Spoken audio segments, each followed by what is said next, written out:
Samantala, tayo rin po ay sabay na sinasamahan ng ating mga kababayan sa iba't ibang lugar dito sa Pilipinas. Diyan po sa Baguio City,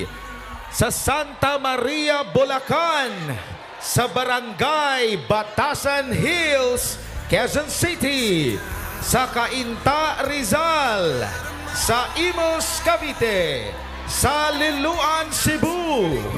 Rojas City, Capiz, General Santos City, Plaridel, Misamis Occidental, Malay-Balay, Bukidnon, San Francisco, Agusan del Sur, Ilang, Davao City, Talomo, Davao City, Matanao, Davao del Sur, at Nabunturan, Davao de Oro,